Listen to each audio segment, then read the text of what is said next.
J'avais emménagé le 1er août, tandis que mon fils séjournait chez son père pour le reste des vacances. Depuis lors, mes soirées avaient été consacrées à peindre les murs en blanc, me battre avec la visseuse pour monter de nouveaux meubles et déballer des cartons. Le tout dans une chaleur caniculaire. En résultait des courbatures, des ecchymoses et un apportement agréable. Je passais mes dernières heures de parents abandonnés avec Claire, Béatrice et des bouteilles d'alcool. Claire leva son verre. À la vie, à l'amitié et à l'amour. À la vie et à l'amitié, repris-je. Béatrice m'adressa un regard réprobateur et fit claquer sa langue contre son palais. Je ne m'en souciais pas et vidai mon verre de vodka en 2 gorgées. Le premier shot avait anesthésié toute ma bouche, lèvres comprises, et une partie de mon oesophage. L'alcool coulait comme du petit lait. Tu n'as pas le droit de tirer un trait sur les hommes, désapprouva Béatrice, éternelle amoureuse de l'amour. Bien sûr que si, rétorquai-je. Claire pouffa devant mon air déterminé.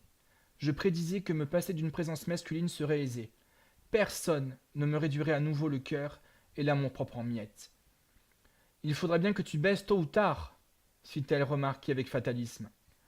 Pendant cette dernière année, j'avais été tellement écœuré par les mâles, ces êtres méprisables, que j'avais perdu toute envie sexuelle. Mais, depuis plusieurs semaines, depuis que je dormais dans un lit qui n'avait pas accueilli mes ébats conjugaux, je réalisais que les plaisirs de la chair me manquaient. Hors de question de l'avouer à Claire. Elle s'en serait servie pour m'inscrire sur un de ces sites de rencontres avec lesquels elle me bassinait. Tu comptes vraiment rester seul? À vie? La stupéfaction se lisait sur le visage de Béa. Je n'en sais rien, sans doute pas, finis-je par admettre dans un soupir résigné. Première erreur. Ah ah s'écria Claire en remplissant nos verres. Ok, les filles, ne nous emballons pas. J'ai mis du temps à me reconstruire après que Grégoire. Ce connard de Grégoire rectifia Béa, l'index tendu vers le plafond. Après que ce connard de Grégoire soit parti, j'estime ne pas y être encore arrivé. Je ne sais plus comment exister seul. Putain, mais tu plaisantes, s'écria Claire. Tu végètes cloîtré depuis un an. Que veux-tu de plus? Emménager dans une grotte?